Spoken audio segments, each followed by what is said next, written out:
আসসালামু আলাইকুম, কেমন আছো তোমরা সবাই? আশা করি সবাই তোমরা ভালো আছো। আল্লাহর রহমতে আমি অনেক বেশি ভালো আছি। তো আজকে আমরা বাথরুমের এবং বারান্দার চৌকাঠ লাগাবো এবং আমরা যে সাইডে থাকি সেই সাইডে হচ্ছে যে কাজ করব। আজকে আমরা ওই বাইরের মাসায় কাজে যাব না, তার কারণ হচ্ছে যে আকাশের অবস্থা খুবই খারাপ।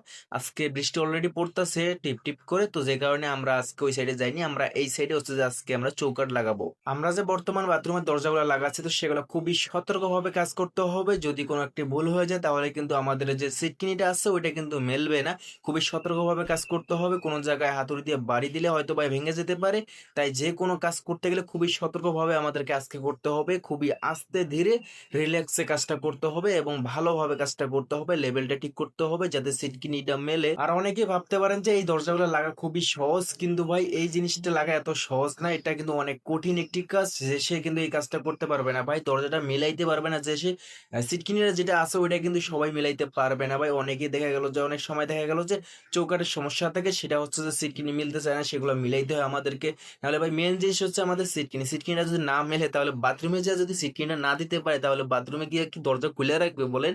তো এগুলা সবসময় মাথায় রাখতে হবে, লেভেলটা ঠিক করে রাখতে হবে, সলে ঠিক রাখতে হবে না। আবার দরজাটা যে মিলবে আবার বাইর হবে সেটাও ক্লিয়ার আছে কিনা সবকিছু চেক করতে হবে খুবই ভালোভাবে, খুবই অ্যাকুরেসিতে, মানে 100তে 100 অ্যাকুরেসি করে হচ্ছে যে কাজটা করতে হবে আজকে আমাদেরকে।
বাথরুমের দরজা লাগানোর পরে কেন আমরা দুই পাশে মশলা দিয়ে জাম দিছি, এটা একমাত্র অভিজ্ঞ মিস্ত্রি বলতে পারবে এবং একজন ভালো ইঞ্জিনিয়ার বলতে পারবে যে কেন আমরা দুই সাইডে মশলা দিয়ে জাম দিছি। এবং ছিটকিনির আপনারা যা শুধু দেখেন একদম কাজগুলা ভাই, আমার কাজ করতে লেট হোক আমার কোনো সমস্যা নেই, বাট আমি যে কাজটা করবো সেটা কাজ 100তে 100 কাজ করার চেষ্টা করবো। যদিও কাজ 100তে 100 হয় না সব সময়, কারণ পাল্লা যে কোনো সমস্যা থাকতেই পারে, সেটা সমাধান করতে গেলে দেখা গেল যে লেভেলটা একটু কম বেশি হয়ে যায় সিটকিনিটা মিলতে গেলে। এবং যদি আমি লেভেলটা ঠিক করতে যাই তাহলে সিটকিনির সমস্যা হয়ে যায়, হয়তো বা একটু কম বেশি হয়ে যায়, সেটা বড় বিষয় না। বাট আমি কাজটা সবসময় ভালো করার চেষ্টা করি। এই যে আমি এখন জাম দিতেছি, এটা না দিলে কিন্তু তেমন কোনো সমস্যা হয় না, কিন্তু যখন প্লাসটা করবে তখন তার এই জায়গায় আস্তে ধীরে প্লাসটা করবে না, তখন তো উড়াধরা দ্বারা কাজ করবে। তো হয়তো বা দেখা গেল যে আমাদের সলের কোনো সমস্যা হইতে পারে, বাট লেভেলেরও হয়তো বা একটু সমস্যা হইতে পারে, যে কারণে আমরা এই জায়গায় মশলা মেরে দিতেছি।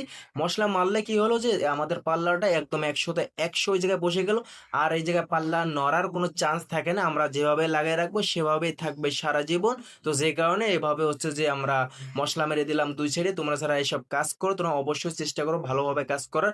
আমার মনে হয় ভাই চৌকাঠটা লাগানোর পরে হচ্ছে দুই পাশে এভাবে যদি আপনারা মশলা মেরে দেন তাহলে আর এই পাল্লাটা কখনোই নড়বে না। আর যদি আপনারা না মারেন, যতই ক্যালাম মারুন না কেন, ক্যালাম কতটা শক্তিশালী সেটা আমি ভালো করে জানি। আপনারা যখন আপনাদের জামগুলো খুলে দেবেন তখন কিন্তু অবশ্যই পাল্লাটা নড়বে, এটা আমি গ্যারান্টি দিতে পারি যে পাল্লাটা অবশ্যই একটু না একটু নড়বে।